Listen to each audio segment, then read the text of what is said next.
Alors, on pouvait sortir de la ville et aller dormir à l'extérieur. Attention, à une certaine distance. On donnait des distances où il fallait dormir, il ne faut pas aller dépasser telle distance. Alors, l'habitude de Jésus, quand il allait pour les grandes fêtes, il ne restait pas dans la ville. Comme certains d'autres pèlerins, la nuit, quand ils arrivaient, ils sortaient de la ville pour aller dormir à l'extérieur. Et lui, son habitude, c'était aller au mont des Oliviers. Pour ceux qui ont visité Jérusalem, en fait, le mont des Oliviers est juste en face de l'ancienne ville de Jérusalem. Quand tu es dans l'ancienne ville de Jérusalem, tu peux voir le mont des Oliviers en face de toi. Moi, quand je lisais ou quand j'entendais parler du mont des Oliviers, j'imaginais une sorte de montagne là, plantée. J'imaginais. Mais non, c'est long, c'est large. Alors quand on te dit, je pars au mont des Oliviers, mais moi je ne veux pas dire que je vais te retrouver. C'est large, il faut préciser où. À quel endroit du mont des Oliviers? Parce que c'est large, très, très, très, très large. C'est comme tu dis, je pars aux Rocheuses. Oui, mais où ça? C'est large, ça s'étend. Hein? Donc c'est la même chose. Alors Jésus avait l'habitude, les soirs, quand il finissait de travailler, de prêcher durant la journée à Jérusalem, alors il se retirait au mont des Oliviers. D'ailleurs, sur le mont des Oliviers, il y a une belle église aujourd'hui qui a été construite et en plein milieu, il y a, qu'on pense, ce rocher-là où Jésus s'était penché pour prier, pour faire cette prière-ci, la prière de Gethsémani. Mais en fait, si je parle de cela, c'est parce que je voudrais donner des précisions sur la trahison de Judas. Parce que, comment est-ce que Judas a trahi Jésus? Mais c'est dans le sens que seuls Judas et les apôtres savaient où Jésus partait la nuit, où il dormait. C'est seulement ses intimes qui le savaient.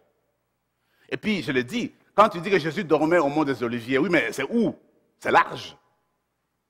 Alors, Judas savait bien que l'habitude de Jésus, c'était quitter la ville et aller au mont des Oliviers à tel endroit. Et on pense que là où Jésus allait, il y avait une grotte, c'est ce que disent les spécialistes. Et qu'en cet endroit-là, il y avait comme un pressoir de vin, disent les spécialistes. Mais toujours est-il que Judas connaissait le point exact, l'endroit exact. Voilà pourquoi il est parti, Judas, comme on le sait, il a pris cette cohorte de soldats et il les a conduits où se trouvait Jésus, il lui donne un coup de baiser pour justement montrer c'était qui Jésus, parce que tous les soldats ne connaissaient pas notre Seigneur. Ils pouvaient peut-être l'avoir vu une fois, oui, mais pour le reconnaître devant un groupe de 12 personnes de plus, il fallait que quelqu'un les indique. Alors Judas a donné l'indication que celui-là, à qui je donnerai un coup de baiser, eh bien celui-là, c'est Jésus de Nazareth, il faudrait l'arrêter. Voilà comment il l'a trahi, parce que lui connaissait l'endroit, dans ce sens-là. Il connaissait l'endroit et il a conduit les soldats chez Jésus. Cette émission a été rendue possible grâce à vous. Foi et Télévision chrétienne apprécie énormément votre soutien spirituel et temporel. Si vous ne faites pas encore partie du réseau de soutien de Foi et Télévision chrétienne, nous vous invitons à faire parvenir votre contribution à l'adresse indiquée à l'écran. Que le Seigneur, qui ne se laisse pas vaincre en générosité, vous le rende au centuple.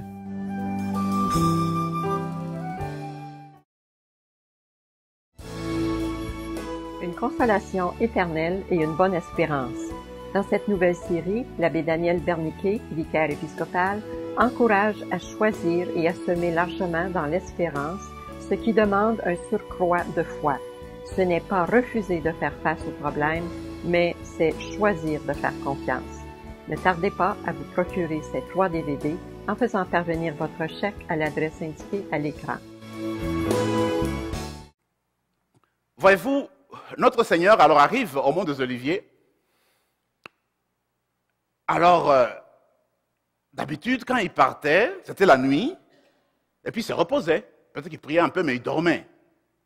Mais cette nuit-là, le Seigneur Jésus dit aux apôtres, écoutez, veillez et priez. Il prend Jacques, il prend Jean, il prend Pierre, il dit, venez avec moi. Il laisse le groupe des apôtres à un endroit, ils avancent un tout petit peu, ils vont un peu plus loin. Il laisse les 3 encore, lui va encore plus loin pour prier.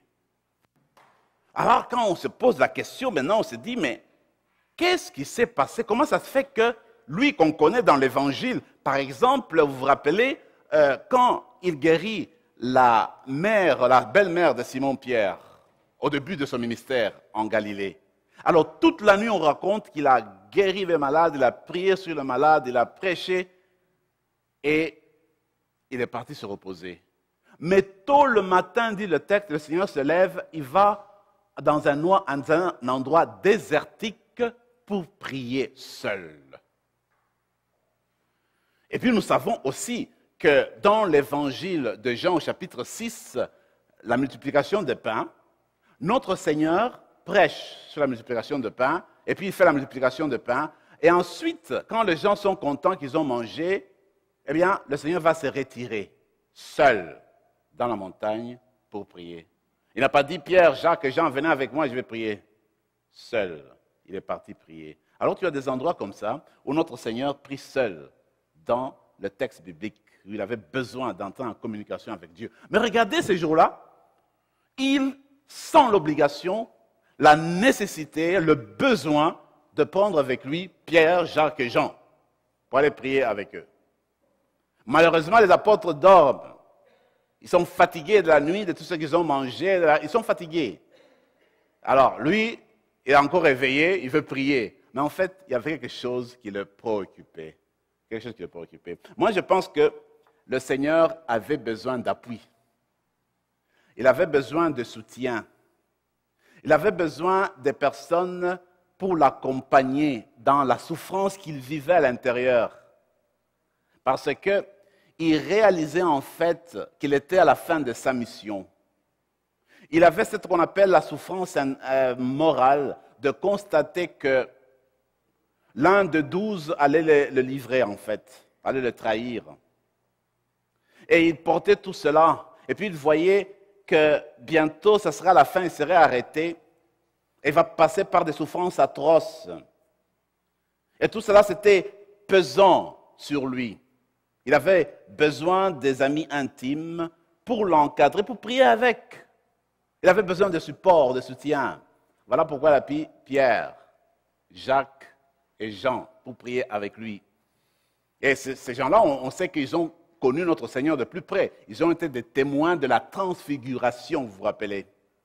Et puis, quand la fille de Jaïr était malade, même mourante dans la chambre haute, Jésus a pris Jacques, Pierre et Jean pour aller dans la chambre du haut, pour prier et faire revivre la petite fille. Donc, Jacques et Jean, Pierre, ils ont toujours été avec notre Seigneur. Alors voilà pourquoi notre Seigneur se penche sur lui, sur eux, il voudra avoir leur appui, justement pour cela. Je me rappelle, alors que nous passions le deuil de mon père, c'était le premier deuil, en tout cas, dans ma famille, quand j'ai perdu mon père. Et puis, ces choses-là, tu ne sais pas exactement comment faire, ou tu n'es pas encore bien organisé. Alors, j'ai constaté qu'après l'enterrement, quand on revenait à la maison, à côté de moi, il y avait toujours 2 personnes.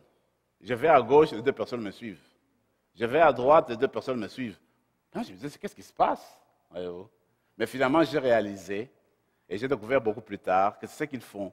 C'est-à-dire que quand on sait que les membres de la famille ont été frappés, il y a des organisations qui s'est fait.